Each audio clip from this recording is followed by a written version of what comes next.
नेपालीहरूको महान पर्व बडा दशैंको 7औं दिन आज घर घरमा फुलपाती भित्राइयो। दशैं मनाउन 20 लाख बढी काठमाडौँबाट बाहिरिए। निवर्तमान सभामुख महरामाथि यौन दुर्व्यवहार गरेको किटानी जाहेरी। अनुसन्धान भोलिबाट अघि बढाउने प्रहरीको भनाई। राष्ट्रपति ट्रम्पले युक्रेनका राष्ट्रपतिसँग गरेको टेलिफोन संवादको विपक्षी सांसदद्वारा जानकारी माग। ब्रेक्जिटका लागि बेलायतले गरेको पछिल्लो प्रस्ताव EUद्वारा अस्वीकार। र 5 राष्ट्र सहभागी T20 क्रिकेट सिरिजमा आयोजक ओमानको विजयी सुरुवात। हङकङ 7 विकेटले पराजित। नमस्कार, कान्तिपुर डायरीका साथमा साथी सुरज र म बासु। समाचार अब विस्तारमा। बडा दशैंको 7औं दिन आज धार्मिक परम्परा अनुसार घर घरमा फुलपाती भित्रिएको छ। उखुको, केराको बोट, बेलपत्र, दारिम, जयन्ती, धानका बाला, अशोकका पात, अदुवाको बोट र फलफुल आदि नयाँ पालुवालाई फुलपातीका रूपमा आजै शुभ साइतका प्रतीक मानी दुर्गा भवानीको प्रतिमा राखिएको दशैं घरबाट विधिपूर्वक भित्रियाउने चलन छ। भगवतीका अन्य मन्दिरमा पनि आजै फुलपाती भित्रिएको छ। परम्परा अनुसार गोर्खा दरबारको दशैं घरबाट ल्याइएको फुलपाती आज हनुमान ढोका स्थित दशैं घरमा भित्रिएको छ। हनुमान ढोकाबाट हर्ष बढाइका साथ गएको लावा लस्करले जमलमा राखिएको सो फुलपाती हनुमान ढोका स्थित दशैं घरमा ल्याएको हो। फुलपाती लिन ब्यान्ड बाजा, गुर्जुको पल्टन, पञ्चै बाजा, श्रृङ्गारिएका कल्छेउली, आशा गुर्जा टोली, सांस्कृतिक नाचगान टोली, निजामती कर्मचारी, सैनिक र प्रहरीको टोली गएको थियो।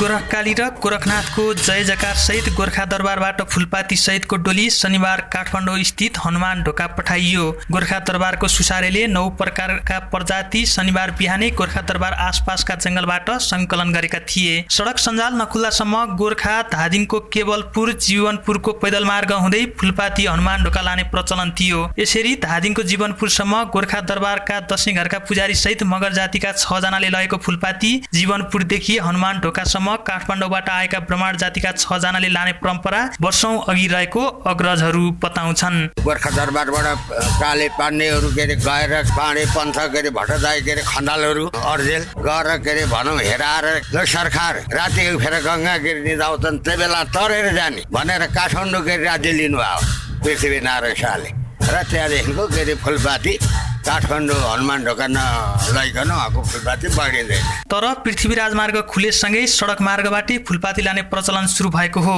विक्रम सम्वत 1825 मा पृथ्वीनारायण शाहले काठमाडौँ उपत्यका विजय गरेर हनुमान ढोकाबाट राजकाज सुरु गरेसँगै गोर्खाबाट हनुमान ढोकाको दशैं घरमा फुलपाती लैजाने परम्परा सुरु भएको हो। राणा शासनको उदयसँगै उक्त परम्परा रोकिएको जानकारहरू बताउँछन्। पृथ्वीनारायण शाहकालीन सो परम्परालाई स्मरण गर्दै गोर्खा दरबार हेरचाह अड्डाका कर्मचारी रामेश्वर कट्टेल तत्कालीन राजा वीरनारायण शाहले चाहिँ नि राजधानी सारेपछि गोर्खाबाट फुलपाती पठाउने प्रचलन रहेको हो र यो प्रचलन चाहिँ विशेषतः हिजो हिँडेर जाने भन्ने एउटा चाहिँ नि प्रचलन थियो। त्यो बीचमा त्यो प्रचलन चाहिँ यो सडकको चाहिँ विस्तार भएपछि सडकबाट नै हामीले चाहिँ गाडी माध्यमबाट पठाउने व्यवस्था गरेका छौँ र यो गर्दा फेरि गोर्खाको एउटा सान फुलपाती यसरी काठमाडौँमाको दशैं घरमा भित्र्याउने हिजोको परम्परा नै छ। त्यो परम्परा अहिले प्रचार प्रसार गरिसकेपछि यसले चाहिँ नि पर्यटन पर्वको लागि चाहिँ अत्यन्तै टेवा पुग्छ। बीचमा रोकिएको र अहिले पुनः निरन्तरता पाएको सो परम्परालाई थप विस्तार गर्दै लैजानुपर्ने गोर्खा नगरपालिकाका प्रमुख राजन राज पन्तको भनाइ छ। यसो हुँदा गोर्खाको पर्यटन प्रवर्धनमा पनि सघाउ पुग्ने उनको विश्वास छ। कसरी फुलपाती जान्थ्यो, के जान्थ्यो गोर्खा दरबारको कसैलाई थाहा नभएको पनि अवस्था थियो र फुलपातीको महत्त्व के हो भन्ने कुरा पनि जनमानसमा नपुगेको अवस्था थियो। तर यसलाई बिस्तारै यो होइन, अब हाम्रो हनुमान ढोकामा लगेर यो फुलपाती हामीले भित्र्याउने एउटा परम्पराको जो हिजो एउटा हिँडेर लगिन्थ्यो भने अहिले सवारी साधनको प्रयोग गरेर भए पनि गोर्खाको फुलपातीको महत्त्व के छ त भन्ने कुरालाई महत्त्व झल्काउनका लागि र यो महत्त्वलाई पनि प्रचार प्रसारका माध्यमबाट यहाँ भोलि पर्यटकहरू यहाँबाट फुलपाती लैजाने दिनमा पनि आउने एउटा वातावरण तयारी गर्नका लागि पनि र हाम्रो धर्म संस्कृतिको रक्षा गर्नका लागि पनि यो कार्यक्रम अगाडि बढाइएको छ। अहिले पनि गोर्खाको फुलपाती पुरानो पैदल मार्ग हुँदै हनुमान ढोकाको दशैं घरमा लैजाने भन्ने धेरै जसोको बुझाइ छ। 251 वर्ष अघिको फुलपाती काठमाडौँ लैजाने परम्परालाई पुरानै शैलीमा निरन्तरता दिन सके इतिहासको सम्मानसँगै गोर्खाको ऐतिहासिक पक्ष उजागर हुने नारायण अर्याल बताउँछन्। पहिला मान्छे हिँड्ने बाटो अब सर्टकट बाटोहरूबाट चाहिँ लैन्थ्यो। त्यहाँ चाहिँ जुन युवाहरू बलियाहरूले चाहिँ दौडिने एकको एउटाको भागमा पर्ने त्यसले कुद्दै चाहिँ अर्को ठाउँमा पुर्याउने अनि उसले त्यो वहाँ तयार भएर बस्थ्यो अनि त्यहाँ उसले पुर्याउने त्यसरी नै फास्ट रूपमा चाहिँ त्यसरी जान्थ्यो। त्यसो भएर नै यसको महत्त्व बढी र त्यहाँ लानुपर्छ भन्ने हाम्रो पनि धारणा हो। पछिल्ला समय संस्कृति जगेर्ना सँगसँगै विकृति पनि भित्रन थालेको छ। आधुनिकतालाई अंगीकार गर्दै मौलिकता सहितका हाम्रो परम्पराको जगेर्ना गर्न सकियो भने भोलिका पुस्ताले पनि सजिलै जानकारी पाउन सक्नेमा सायद फरक मत नहोला। रेडियो कान्तिपुरका लागि हरिराम उप्रेती, गोर्खा।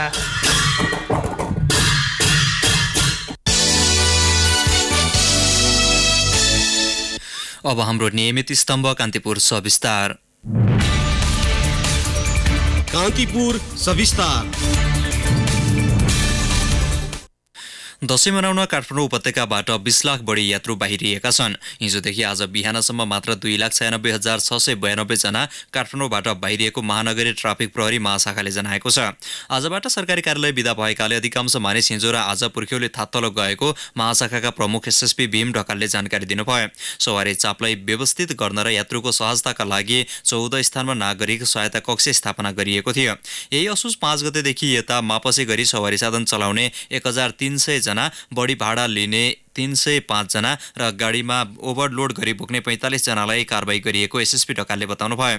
20 लाख बढीले काठमाडौँ छाडेसँगै यहाँको चाप कम भएको छ भने गाउँघर भरिभराउ भएका छन्।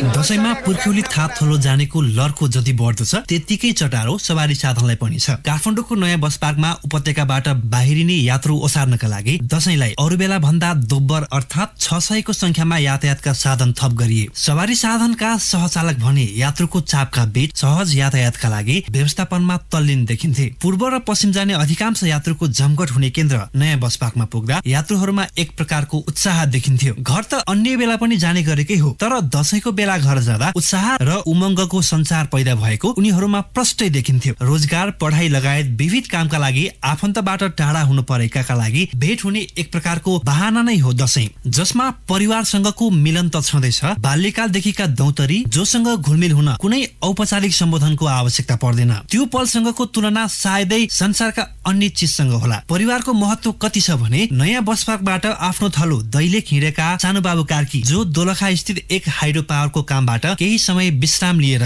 घर जाँदैछन्। यातायात सहज रूपमा उपलब्ध भएमा उनको घर पुग्न ठ्याक्कै 24 घण्टा लाग्छ। छरछिमेकमा दशैंका लागि आवश्यक जोरजाम भइसके पनि उनी पुगेपछि मात्र घरमा दशैंको रौनक छिर्छ। कटिकटी फोन गरिरहेका छ कि सानो बालबच्चा छ, कुरा गरिरहेका छ। हामी घरै पुगेका छैनौँ। हामीले जानु पनि यहाँदेखि दैलेख सुर्खेत जानुपर्छ, सुर्खेतदेखि दैलेख जानु कति छ। यातायातको सुविधा, तुलनात्मक रूपमा उत्कृष्ट शिक्षा, स्वास्थ्य सेवामा सहज पहुँच लगायतका विविध कारण धेरैको रोजाइ काठमाडौँ नै बन्ने गरेको छ। तर जति नै आधुनिक जीवनशैलीले पछ्याए पनि आफ्नो रीतिरिवाज भने पुस्तान्तरण हुनुपर्ने धेरैको मान्यता छ। सोही बमोजिम आफ्ना बालबालिकालाई आफन्त र संस्कार सिकाउनेकै लागि भए पनि थाप थलोमा जाने अवसर दशैंमा पाइने नयाँ बानेश्वर बस्दै आएकी कञ्चनपुरकी देबु कुँवरको बुझाइ छ। रमाउलान्, उनीहरू आफ्नो आफन्तहरूसँग भेटघाट हुन्छ, उनीहरूको परिचय हुन्छ, त्यो सबभन्दा ठुलो कुरा। अनि कस्तो हुन्छ गाउँघरको परिवेश बच्चाहरूलाई पनि थाहा हुनु पर्यो नि, त्यही भएर जान मन लाग्छ यस्तो बेला। यात्रुको चाप बढी हुँदा टिकटमा कालो बजारीको सम्भावित समस्यालाई ध्यान दिँदै प्रहरीले विभिन्न हेल्प डेस्क स्थापना गरेर यात्रुलाई सहजीकरण गरेको छ। चोरी लगायतका गतिविधिबाट सावधानी अपनाउनका लागि यात्रुलाई सचेत गराउनेदेखि कुनै कारणले सवारी छुटेमा विशेष सहयोग गरिँदै आएको प्रहरी नायब निरीक्षक सुभाष देउवा बताउँछन्। कहिलेकाहीँ जाममा परेर प्यासेन्जरहरू लेट आउनुहुन्छ, कुनै गाडीलाई खलङ्कीमा, कुनैलाई चाहिँ नागढुङ्गामा नभए थानकोटमा रोकाएर यताबाट प्यासेन्जरहरूलाई चाहिँ ट्याक्सी चढाएर नभए सम्भव भएसम्म अर्को बस चढाएर पठाएर भेटाउने गरेको छ। यात्रामा यात्रुको सुरक्षाका लागि पहिलो प्राथमिकता भनेको सवारी साधनको अवस्था हो। लामो यात्राका क्रममा सवारी साधन बीचमा बिग्रिएमा अलपत्र परिनुका साथै यात्रुमा दशैंको रौनकमै कमी आउन सक्छ। सोही विषयलाई ध्यानमा राख्दै सबै सवारीको सुरक्षामा विशेष चासो दिइएको नयाँ बस पार्क स्थित लोत्से बहुउद्देश्य सहकारी संस्थाका एचआर म्यानेजर पंकज मल्ल बताउँछन्। टाटा सिपर्दी विभागहरू सबै मिलेर चाहिँ गाडीको कन्डिसनहरू हेरेर सक्ने कुराहरू, क्राउन वाइलहरू, हजुरको ब्रेकहरू, स्ट्रिङहरू, वाइफरहरू, लाइटहरू चेक गरेर पठाइरहेको छ हजुरको। यहाँबाट सबै कुराहरू दुईटा ड्राइभर राखेको छ हजुरको। यहाँबाट मापसी चेक गरिरहेको छ ट्राफिकले। मान्यजनको सत्कार नै दशैंको मुख्य विशेषता हो। असत्यमाथि सत्य हावी भएको अवसरमा मानिँदै आएको यस चाडमा विगतका कालखण्डमा तीतो बनेका सम्बन्ध समेत सुमधुर बनेका थुप्रै उदाहरण छन्। रेडियो कान्तिपुरका लागि रमेश दुलाल। कान्तिपुर डायरीमा अब ब्रेकको पालो। अब बाँकी प्रसङ्ग। सिन्धुलीको सुनकोशी गाउँपालिका 1 स्थित बीपी राजमार्गको दुम्जामा मिनी बस दुर्घटना हुँदा 3 जनाको मृत्यु भएको छ। 25 जना घाइते भएका छन्। दशैंका यात्रु लिएर काठमाडौँबाट सिराहा जाँदै गरेको बा 3 ख 2359 नम्बरको बस काभ्रे र सिन्धुलीको सिमाना दुम्जा नेपालथोक नजिक दुर्घटनामा परेको हो। दुर्घटनामा परि सिराहा इनरुवाका 35 वर्षीय राम अवतार पण्डित, सप्तरी राजविराज 7 का लक्ष्मीदेव र ठेगाना नखुलेका अन्दाजी 40 वर्षीय दलबहादुर श्रेष्ठको मृत्यु भएको प्रहरी उपरीक्षक चक्रबहादुर सिंहले जानकारी दिनुभयो। घाइतेमध्ये 5 जनाको अवस्था जटिल रहेको छ। उनीहरूलाई उपचारको लागि धुलीखेल ल्याइएको छ। तीव्र गतिका कारण अनियन्त्रित भई दुर्घटना भएको प्रहरीको अनुमान छ।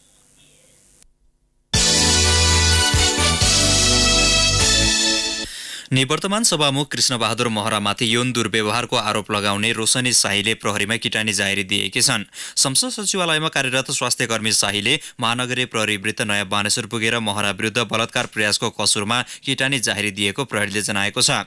पीडित शाहीले आज जाहेरी दिए पनि थप कारबाही प्रक्रिया भोलिदेखि मात्रै सुरु हुने प्रहरीले बताएको छ। गत आइतबार राति रोशनीको कोठामै गएर यौन दुर्व्यवहार गरेको विषय सार्वजनिक भएपछि महराले सोमबार दिउँसो सभामुख पदबाट राजीनामा दिनुभएको थियो। किटानी जाहेरीपछि छानबिन प्रक्रिया अगाडि बढाउन महरालाई संसदबाट पनि निलम्बनको तयारी भएको छ। यौन दुर्व्यवहारको आरोप लागेपछि राजीनामा दिएका महरा विरुद्धको कसुर पुष्टि भए 3 वर्ष कैद र 30,000 रुपियाँसम्म जरिवाना हुन सक्छ। अनुसन्धानलाई थप प्रभावकारी बनाउन प्रहरीले महरा र पीडित रोशनी तथा बरामद सामानको फोरेन्सिक जाँचको तयारी गरेको छ।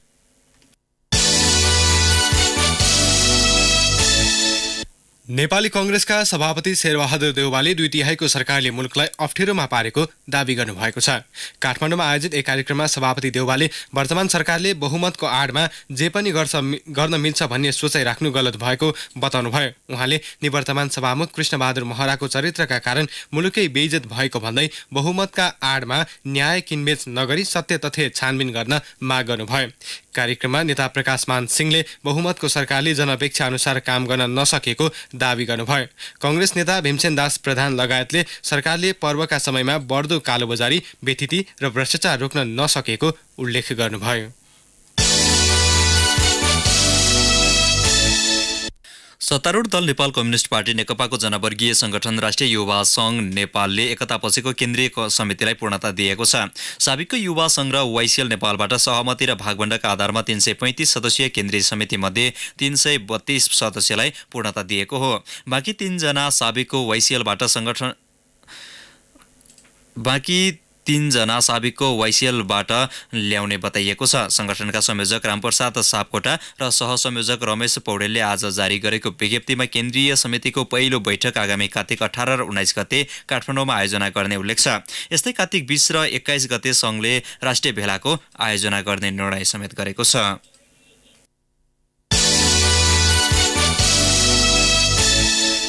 विदेशमा श्रमका क्रममा मृत्यु हुने नेपालीको संख्या असामान्य रूपमा बढेको पाइएको छ। चालु आर्थिक वर्षको 2 महिनामै 124 जनाको मृत्यु भएको सरकारी तथ्याङ्कले देखाएको छ। विदेशमा दैनिक कम्तीमा 2 जनाको मृत्यु हुने गरेको वैदेशिक रोजगार बोर्डले जनाएको छ। बोर्डका अनुसार पछिल्लो 2 महिनामा मात्रै 120 पुरुष र 4 महिला कामदारको मृत्यु भएको हो। श्रम गन्तव्यमा असुरक्षित र कठिन परिस्थितिका कारण मृत्युको मुख्य कारण मानिएको छ। वैदेशिक रोजगार बोर्डका प्रवक्ता दिनबहादुर सुवेदीका अनुसार मृत्यु हुनेमा अधिकांश मलेसियामा कार्यरत कामदार रहेका छन्। मृत्यु भएकाको तथ्याङ्क अनुसार सरकार र गन्तव्य राष्ट्रबीच श्रम सुरक्षाका विषयमा भएका सहमति कागजमा मात्रै सीमित भएको समेत देखिएको छ। वैदेशिक रोजगारीका क्रममा सन् 2008 देखि 2018 सम्म 6708 नेपाली कामदारको मृत्यु भएको छ। गत आर्थिक वर्षमा मात्रै 753 नेपाली कामदारको मृत्यु भएको थियो। काबुलको ग्रिन भिलेज क्याम्पमा कार्यरत लमजुङका सोम गुरुङ सुरक्षा खतरा बेहोर्दै घर फर्कने क्रममा दिल्ली विमानस्थलबाट पक्राउ परेका छन्। लगेजमा गोलीको एउटा खोका भेटिएपछि उनी दिल्लीबाट पक्राउ परेका हुन्। 1 महिना अघि अफगानिस्तानको राजधानी काबुलमा भएको आतंकवादी हमलामा ग्रिन भिलेज क्याम्पमा कार्यरत 2 नेपालीको ज्यान गएको थियो। त्यसपछि त्यहाँ कार्यरत 100 भन्दा बढी नेपाली घर फर्किसकेका छन्। 17 जनाको टोली गत सोमबार दिल्ली ट्रान्जिट हुँदै काठमाडौँ फर्कने क्रममा गुरुङलाई डिपार्चर वेटिङबाट प्रहरीले पक्राउ गरेर लगेको बागलुङ घर भएका जीवन पाण्डेले कान्तिपुरलाई जानकारी दिए। गत महिना भएको आतंकवादी हमलाका कारण खोका उछिटेर सोमको ब्यागमा परेको हुन सक्ने उनले बताए। यसबारे दिल्ली स्थित नेपाली दूतावासलाई पनि जानकारी गराइएको छ। जल तथा मौसम पूर्वानुमान महाशाखाले मनसुन कमजोर अवस्थामा रहेको बताएको छ। महाशाखाले विज्ञप्ति जारी गर्दै मनसुनी प्रणाली कमजोर बनेकाले ठूलो वर्षाको सम्भावना नरहेको उल्लेख गरेको छ। मुलुकका केही भागमा मौसम सामान्य बदली हुने भए पनि धेरै भागको मौसम सफा रहने महाशाखाले जनाएको छ। मनसुनको प्रभाव कम परे पनि महाशाखाले मनसुन सकिएको घोषणा भने गरेको छैन। केही वर्ष यता मनसुन ढिलो सुरु भएर ढिलै सकिने गरेको वरिष्ठ मौसमविद वरुण पौडेलले जानकारी दिनुभयो। 10 दिन ढिलो गरी 20 जुनमा मनसुन प्रवेश भएकाले प्रभाव 25 सम्म परेको उहाँले बताउनुभयो। सेप्टेम्बर 23 सम्म मनसुनी प्रभाव रहने भए पनि अक्टोबर दोस्रो सातासम्मै मनसुनको कमजोर अवस्था रहने गरेको महाशाखाले जनाएको छ। गत वर्ष अगस्त 8 मा मनसुन बाहिरिएको थियो।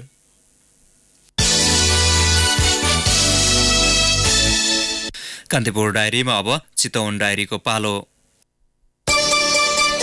चितवन डायरीबाट रमेश कुमार पौडेलको नमस्कार। 40 वर्षभन्दा कम उमेरका चालकहरूबाट बढी सवारी दुर्घटनाहरू हुने गरेका छन्। प्रदेश 3 को ट्राफिक प्रहरी कार्यालयले तयार गरेको विवरणले यस्तो देखाएको हो। 13 जिल्ला रहेको प्रदेश 3 मा काठमाडौँ उपत्यकाका 3 जिल्ला बाहेक प्रदेश ट्राफिक प्रहरीले बाँकी 10 जिल्लाको जिम्मेवारी सम्हालेको छ। गएको साउन भदौमा यी 10 जिल्लामा 198 दुर्घटना भए। प्रदेश 3 का ट्राफिक प्रहरी प्रमुख रहेका एसपी प्रकाश राणाभाटका अनुसार यसमा 40 वर्षभन्दा कम उमेरका चालकबाट धेरै दुर्घटनाहरू भएका छन्। कुल दुर्घटनामा 16 देखि 25 वर्ष उमेरका चालकहरूबाट भएको दुर्घटना संख्या 67 छ। गरिमा नाम गरेको भारतीय वर्णशंकर जातको धान रोपेका चितवनका किसानहरू यो वर्ष नराम्ररी ठगिएका छन्। धानमा बाला नै नलागेपछि किसानले सम्बन्धित व्यापारीलाई कारबाही र पीडित किसानलाई क्षतिपूर्तिको माग गर्दै सरकारी निकाय धाउने गरेका छन्। सरकारी निकाय भरतपुरमा रहेको कृषि ज्ञान केन्द्रले यसका लागि किसानहरूले केही समय धैर्य गर्नुपर्ने बताएको छ। चाँडै पाक्ने जातको गरिमा धान काटेर आलु र अन्य तरकारी रोप्ने योजनामा रहेका किसानहरू धान नै नफल्दा मर्माहत भएका छन्। असोज अन्तिमसम्म धान काटेर कार्तिकको पहिलो हप्ता आलु रोप्ने उद्देश्यले गरिमा रोपेका खैरेनी नगरपालिका 10 कठार खरखोटेका किसान कृष्ण अर्यालले धान नै नफलेपछि सरकार सक्रिय गरेर व्यापारीबाट क्षतिपूर्ति उपलब्ध गराउनु पर्ने बताउँछन्। कृषि ज्ञान केन्द्रका प्रमुख राजन ढकालले नपसाएको धानको अध्ययन गर्दा किसानले रोपेको धान र गरिमाको गुणसँग मेल नखाएको बताउनुभयो। भरतपुरमा रहेको बीपी कोइराला मेमोरियल क्यान्सर अस्पतालले क्यान्सर भएका बिरामीहरूको लागि गत आर्थिक वर्षमा 4,000 रुपियाँ मूल्य बराबरको औषधि निःशुल्क उपलब्ध गराएको छ। अस्पतालका कार्यकारी निर्देशक डाक्टर विजयचन्द्र आचार्यले गत आर्थिक वर्षमा रक्त क्यान्सरका बिरामीका लागि गिल्भिएक नामको 3 अर्ब रुपियाँ बराबरको औषधि निःशुल्क उपलब्ध भएको बताउनुभयो। 1073 जनाले यो औषधि लिए। मृगौलाको क्यान्सरका लागि उपयोग हुने सुटेन नामको औषधि पनि निःशुल्क उपलब्ध भयो, जसको मूल्य 80 करोड रुपियाँ पर्न आउँछ। यो औषधि अस्पताललाई अमेरिकाको म्याक्स फाउन्डेसन भन्ने संस्थाले निःशुल्क उपलब्ध गराउँछ। चितवनमा पर्यटक लक्षित जल यातायात धमाधम सुरु हुन थालेका छन्। आयुष्मा मोटरबोट कम्पनीले शुक्रबार त्रिशुली र नारायण नदीमा जलयात्रा सुरु गरेको छ। कम्पनीले तत्कालका लागि 2वटा मोटरबाट त्रिशुलीको काली खोलादेखि नारायण नदीको मङ्गलपुर सानोगढीसम्म 45.5 किलोमिटर जलयात्रा सञ्चालन गरेको छ। यो नेपालको अहिलेसम्मकै लामो जलयात्रा हुनेछ, जसले पर्यटकलाई नौलो अनुभव बटुल्ने अवसर दिने कम्पनीका अध्यक्ष विजय चन्द्र अधिकारीले बताए। हवस् त चितवन डायरी आजलाई यति नै। रमेश कुमार पौडेल बिदा चाहन्छु। धन्यवाद। चितवन डायरीपछि कान्तिपुर डायरीमा पुनः ब्रेकको पालो। कान्तिपुर डायरीमा अब आर्थिक प्रसङ्ग। सङ्खुवा सभामा निर्माणाधीन अरुण तेस्रो जलविद्युत आयोजनाको काम 25% सम्पन्न भएको छ। 900 मेगावाट क्षमताको सो आयोजनाको काम निर्धारित समयमै सम्पन्न गर्न तीव्रता दिएको ऊर्जा जलस्रोत तथा सिँचाइ मन्त्रालयका सचिव दिनेश कुमार घिमिरेले बताउनुभयो। स्थलगत अनुगमनका लागि आयोजना स्थल पुगेका सचिव घिमिरेले निर्धारित समयमा अरुणबाट बिजुली निस्कनेमा आशावादी भएको बताउनुभयो। ड्याम साइड स्थल फ्याक्सिदामा सहायक सुरुङ मार्गको काम सम्पन्न गरी मुख्य सुरुङको 790 मिटर पुर्याएको छ।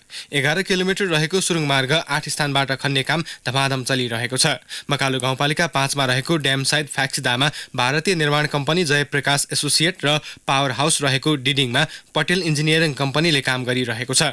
अरुण तेस्रो आयोजनाको कामलाई गति दिन 33 केबी प्रसारण लाइनको विद्युत विस्तार तीव्र बनाइएको छ।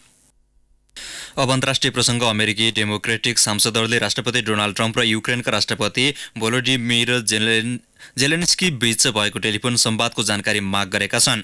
राष्ट्रपति ट्रम्पमाथि महाभियोग लगाउने सम्बन्धमा अनुसन्धान गरिरहेका सांसदहरूले व्हाइट हाउससँग जानकारी माग गरेका हुन्। गत जुलाई 25 मा ट्रम्प र जेलेन्स्की बीच टेलिफोन संवाद भएको थियो। टेलिफोन संवादमा अमेरिकी राष्ट्रपति ट्रम्पले जेलेन्स्कीलाई प्रमुख डेमोक्रेटिक राजनीतिक प्रतिद्वन्दी जो बिडेनको छानबिन गर्न भनेका थिए। आगामी वर्ष हुने राष्ट्रपति चुनावमा आफ्नो प्रतिस्पर्धी मानिएका बिडेनको राजनीतिक छवि बिगार्न ट्रम्पले शक्तिको दुरुपयोग गरी विदेशी शक्तिसँग अवैध रूपमा छानबिनका लागि आग्रह गरेको आरोप छ। तल्लो सदनका 3 कमिटीले जेलेन्स्कीसँगको कुराकानीको जानकारी 18 अक्टोबर भित्र उपलब्ध गराउन आदेश दिएका छन्।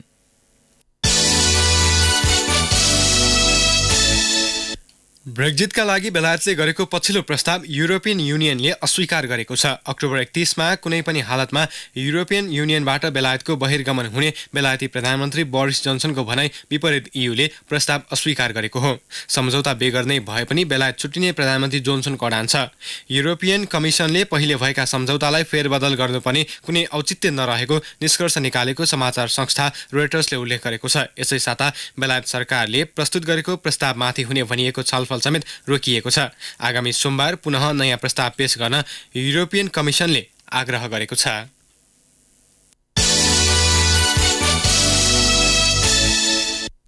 अब खेल प्रसङ्ग। प्रिमियर लिग फुटबलमा अहिले ब्राइटन एन्ड होभ एल्बिन र टटनह्याम हटस्पर बीच प्रतिस्पर्धा भइरहेको छ। घरेलु मैदानमा ब्राइटन एन्ड होभ एल्बिनले दोस्रो हाफ जारी रहँदा 3-0 अग्रता बनाएको छ। पहिलो हाफमा 2-0 अग्रता बनाएको ब्राइटनले दोस्रो हाफमा 1 गोल थप गरेको हो। खेलको तेस्रो मिनेटमा नै निल मौपेको गोलमा अग्रता लिएको ब्राइटनका लागि 32औं मिनेटमा आरोन कोलोनीले अग्रता दोब्बर पारेका हुन्। लिगमा आज राति अपराजित लिभरपुल र लेस्टर सिटी बीच प्रतिस्पर्धा हुँदैछ। घरेलु मैदानमा पाउने 8 बजे हुने खेलमा लिभरपुल 100% नतिजा कायम राख्ने दाउमा हुनेछ। तेस्रो स्थानमा रहेको लेस्टर सिटी भने लिभरपुललाई हराउँदै दोस्रो स्थानमा उक्लने योजनामा छ। सोही समयमा नर्विच सिटी र Aston Villa, Watford, Sheffield United, Burnley र एभर्टन भिड्नेछन्। वेस्ट ह्याम युनाइटेड र क्रिस्टल प्यालेस 10:15 बजे मैदानमा उत्रनेछन्।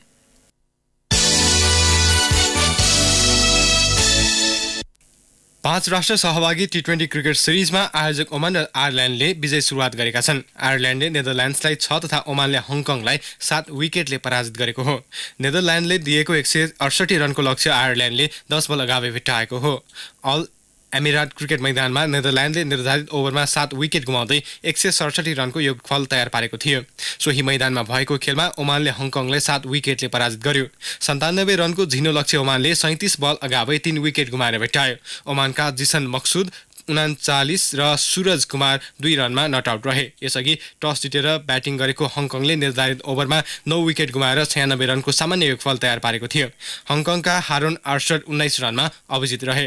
आयरल्यान्ड, नेदरल्यान्ड्स र ओमान सहभागी सिरिजमा नेपालले भोलि हङकङसँग खेल्दै प्रतियोगिताको सुरुवात गर्नेछ। हौस् नै प्रसङ्गसँगै कान्तिपुर डायरीको यो बुलेटिन अहिलेलाई यहीँ सकिन्छ। राति 8 बजे सेक्युरिटी एन्ड क्राइम डायरीका साथमा उपस्थित हुने नै छौँ। अहिलेलाई साथी सुरज र म बासु बिदा हुन्छौँ। नमस्कार। सूचना र मनोरञ्जनको संवाहक रेडियो राष्ट्रको रेडियो कान्तिपुर।